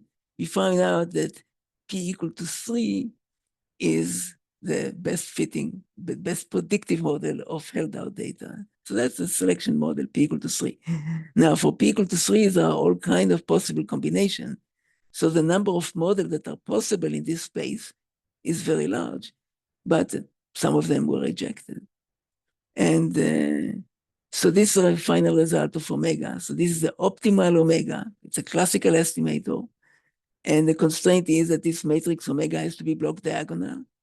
P equal to 3, it's a block diagonal. There is one block here for the scale parameter. You can see all zeros in this column. So this is scale, excuse me.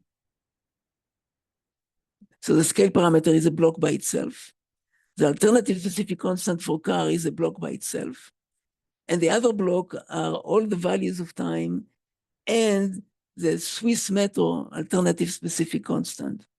So it says that the Swiss metro alternative specific constant is negatively correlated with the values of time. And all the values of time are positively correlated, which makes sense.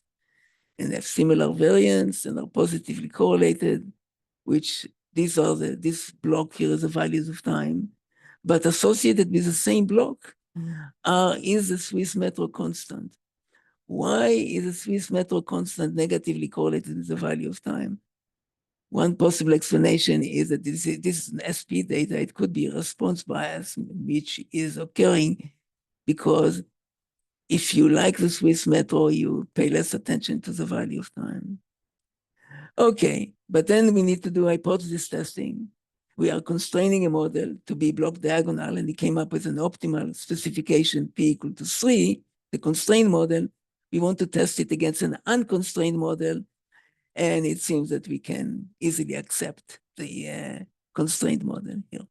That's a test. This requires, as I said, a lot of resampling to calculate the p-values. Finally, secondly, I have the nested logic model. So here I will tell you that the classical estimator, you have a large number of alternatives, a large number of possible nests, just computationally it's impossible. So we want to find an optimal nesting structure that satisfies the parameter on the parameter, the structural parameter, as I showed you before. And so the scale parameter, these are the constraints that I showed you before on the scale parameter. Classical estimation is to find the best nesting tree for a given number of nests and nesting level. So this is the complexity, number of nests and maybe number of levels in the tree. And so the selection of M and L is done through validation, holdout sample. We have different models. But it's challenged to do, as I said, with 10 or more alternatives. So instead, what we performed here, the computational approach that was developed here by Youssef is to apply Bayesian estimation. And what the Bayesian estimation does is Bayesian estimation is to simulate a posterior distribution. A posterior distribution is equal to the likelihood multiplied by a prior distribution. And in this case, we have a likelihood, as we said before, as in the classical estimation. So the likelihood doesn't change. But then we have a prior. And in the prior, in constrained regularized estimation, the regularization is reflected in the prior probability given to a model. More complex model get a lower probability. And the prior for the parameters reflect the constraint, because it says if some value of the parameters are unacceptable, the probability of that possible values is 0. So it's a constrained, regularized Bayesian estimator. And that's what it says here, that we have P of M reflect the regularization, and the theoretical constraint is reflected in this conditional distribution, and the distribution of the theta given the model. And the algorithm to simulate this posterior is known as MC-MC, except that the standard MC-MC algorithm that was developed and widely applied for standard mixture model was extended It's called RJ, MCMC. RJ stands for reversible jump, and this is because of the discreteness. So it's a model selection. So the fact that we are selecting a model here, it's unique because our standard inference is we assume a model, say a particular nested logic model, and then apply maximum likelihood. Here it says, no, we don't know the nesting structure. We select the nesting structure as part of the estimation. That's a choice of M. So that's a prior. And the algorithm is called RJ-MCMC. It's a little bit more complicated than if you're familiar with Bayesian estimation, and of course, that's not the point now to get into it. It's an extension of the standard so-called MH algorithm. Okay, so this explains the assumption that we make here. I'm not going to get into the detail. So the prior about the models takes into account complexity. I'm not also going to cover this page, describe the prior on theta, that's where the theoretical constraints are entering the picture. And then we apply, now we have a posterior posterior distribution that we can simulate. And here I'll show you the results. The results are for a travel survey that was done in Eastern Massachusetts. There are 6 alternative, again, more choice, 6 alternative modes. And systematic utility will have alternative specific constant, travel time, etc. And here are the results. So the results are that there are many possible nesting logic structure. The surprising result is that the best model, here the models are ranked by their posterior probability. An outcome of the estimation is what's the probability that the model is true. And so usually we will select the best model. The best model is the number 1 here. It has a posterior probability of approximately 0.20, say 0.3. The next model after it has a posterior probability maybe of 0.25. So there is no big difference between the posterior probability. So that's the ranking of the models in terms of posterior probability.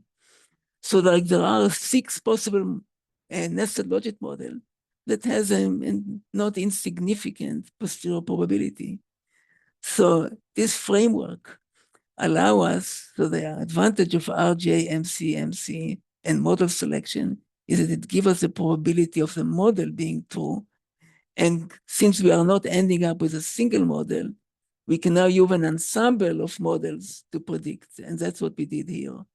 We selected these 6 top models, and the prediction that you see next will be this 6 bottom model. This shows a low likelihood for the ranking of the models, and this should be the prior. So but this is the key. The key is that the standard approach, selecting one model, one specification, can be highly inaccurate or highly underestimating of the uncertainty. And this shows here that when you look at cross elasticities, what is shown here is a change in driving cost for this particular Swiss metro model, or Eastern Massachusetts mod choice model, and we change drive cost, then the drive probability of the drive share goes down as you expect, and it predicted fairly well. It's a large sample. It's predicted very well. But the substitution are poorly predicted, as you can see here. The band of uncertainty is very large. Finally, flexible systematic utility. So the flexible systematic utility, we are going to essentially assume that we'll take the same Swiss metro data, same mod choice example, and we are going to bring flexibility to the specification of the systematic utility. We'll estimate a logit model, but doesn't have to be a logit model, but in this example, it will be just a logit model with essentially polynomial systematic utility. But then we have constraints, and the constraints are, there are all kinds of constraints that you can impose about the sign of derivatives, And you can have also sign of the first derivative, but you can also put constraint on the second derivative. And you can add constraint when you have interaction. You can have additional constraints. These are examples of derivatives for which you may want to have sign constraint. Just an example. In this numerical example, well, it's going to keep it simple. It's going to be the utility function can be a polynomial of degree 3 in travel time and travel cost. And we're constraining only the first derivative. We're constraining only the first derivative to be negative. First derivative of a utility function with respect to time should be negative, with respect to cost should be negative. That's it. And here you can see the difference.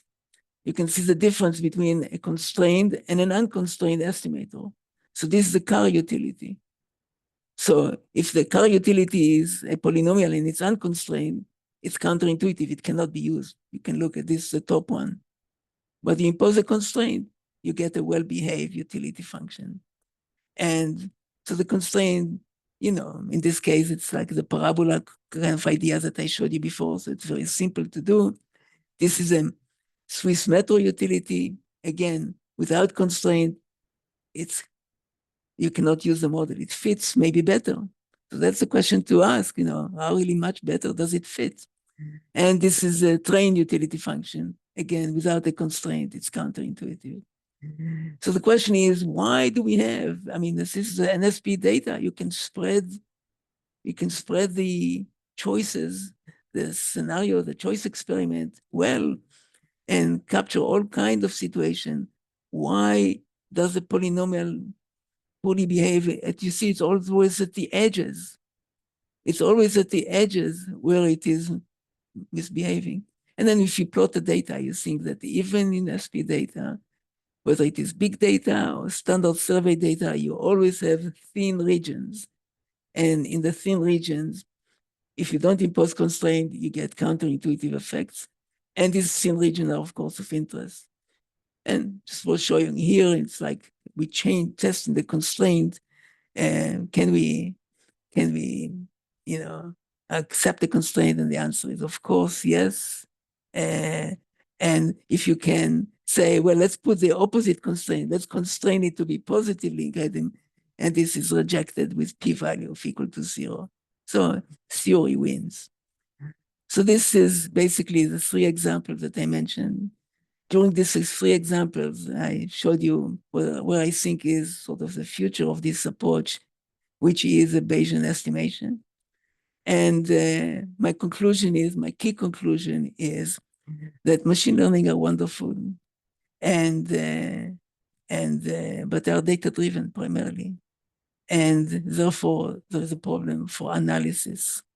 And so the proposed framework that I presented to you here today shows that if it can be data-driven, but doesn't have to be theory-free. You can still use theory and bring theory in. So data-driven not necessarily equals theory-free. And theory first, like in the standard analysis, discrete choice analysis, doesn't mean theory alone. It can be in the... And finally, clearly, this is not a revolution, but with a gain in computational advantage capabilities, we can use this Bayesian estimator. There is an opportunity to develop better and greater model. Thank you. Thank you, Moshe. So very nice presentation, easy to follow, I think. And yeah, I like that renaissance rather than revolution. I started using Bayesian estimation techniques long ago because the flexible specifications were so difficult to do with ML type approaches. And yeah, it's just an ensemble of models. You do have a lot more control than you would with ML, but we also use machine learning.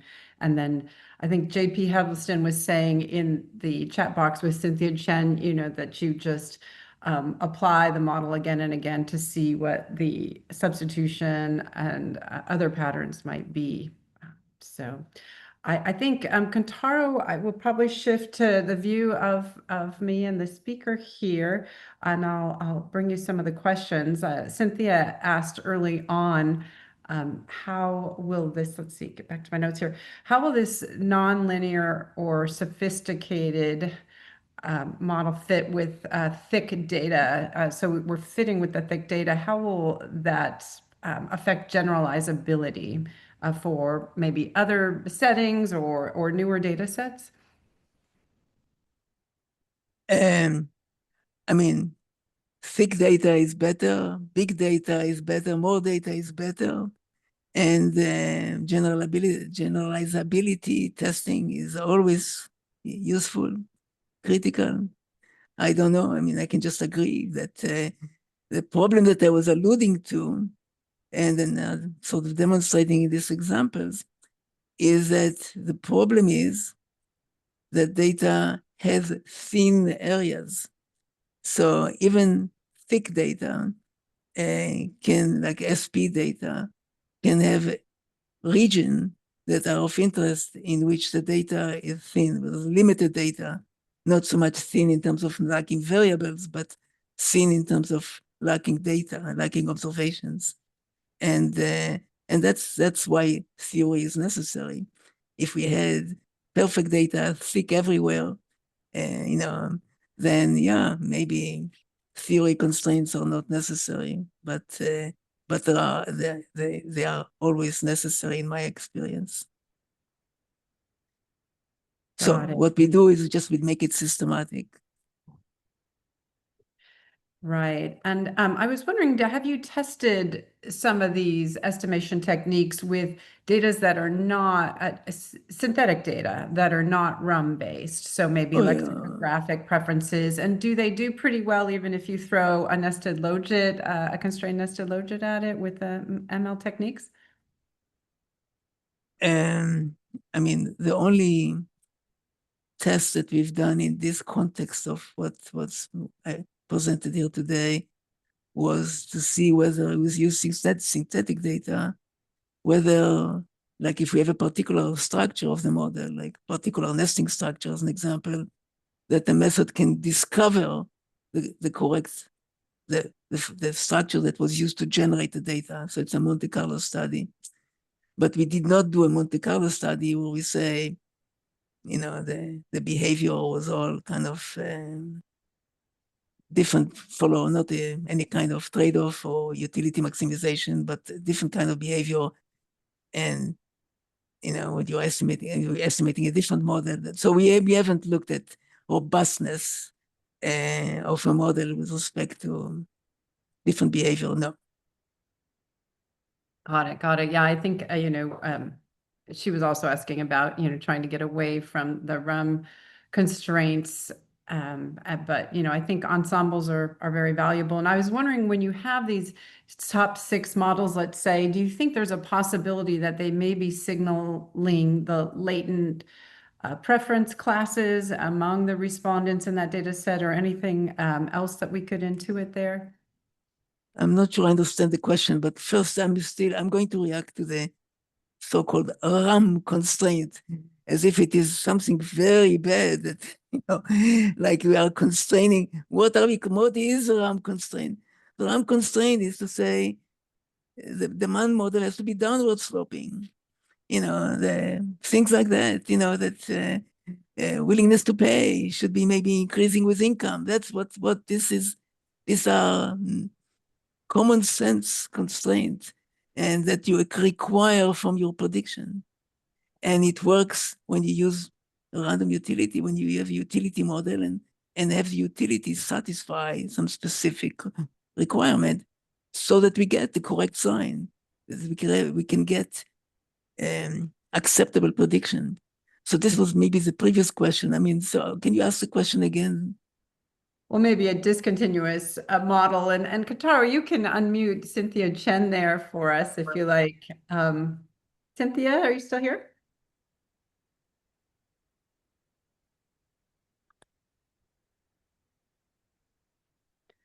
Oh my goodness, have we lost Cynthia? Okay.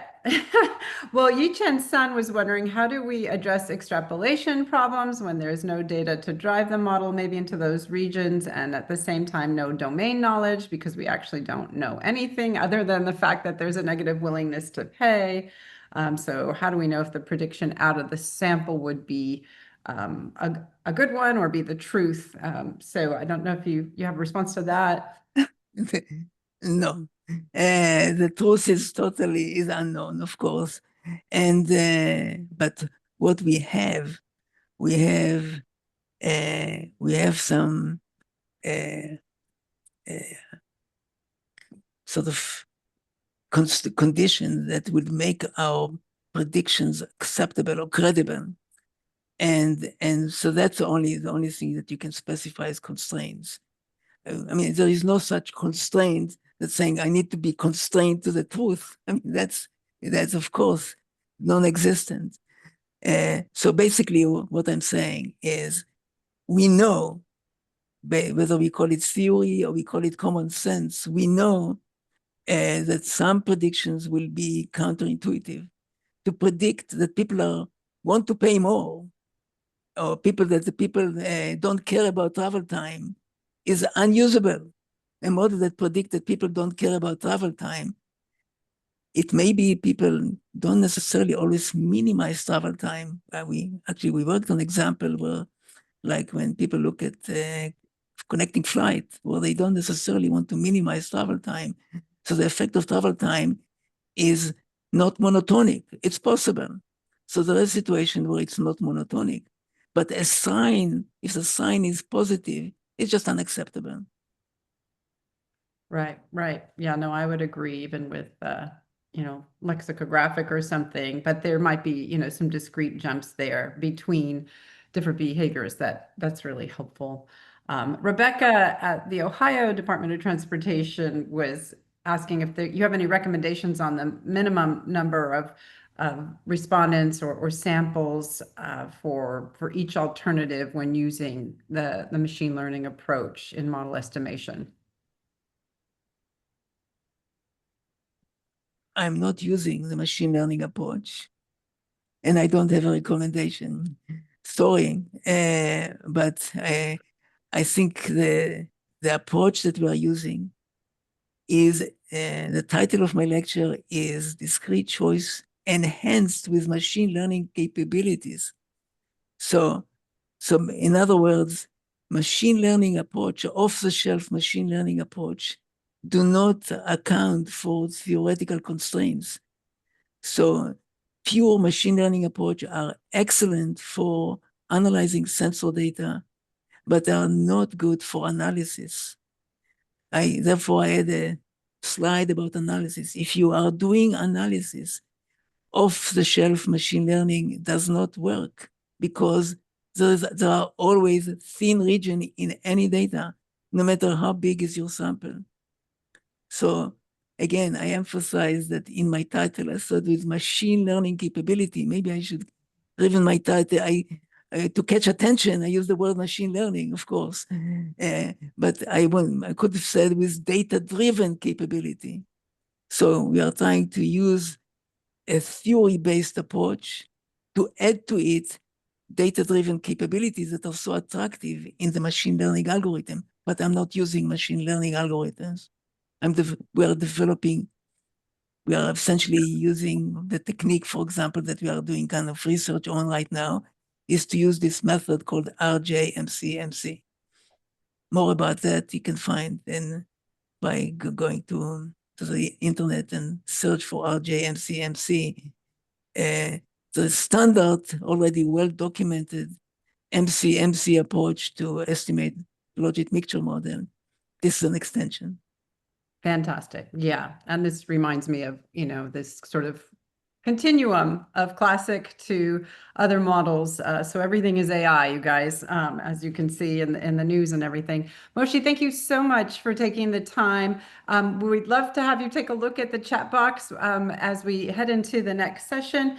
And Kantara will go ahead and bring up that slide. I know Chandra has some items he wants to discuss with you, but feel free to do anything you guys chat box. If Kentaro can send me the chat box, that will be the best. Can he? Okay, thank you. Thank you. Yeah, thanks for the invitation.